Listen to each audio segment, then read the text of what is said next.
At 2023 study sa Princeton sa US, tinrack nila yung mga tao na kumikita ng $20,000 a year hanggang $500,000 a year. Same finding. Above a certain baseline o yung certain na sahod, more income did not equal more happiness.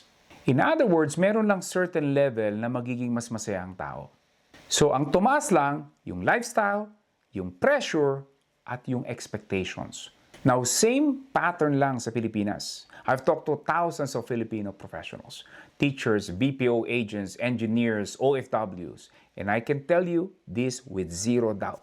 The ones na feeling niya broke siya dahil 40,000 lang yung kinikita niya, malamang mararamdaman niya na broke pa rin siya kahit 150,000 yung sahod niya. At yung feeling niya naman, sagana na siya sa 40,000. Feeling niya sagana pa rin siya pag na-reach na yung 150,000. You see, it was never the number.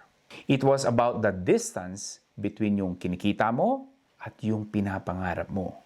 At yung distance na yon, pwede mong panatalihin kahit ano man ang salary or sahod mo.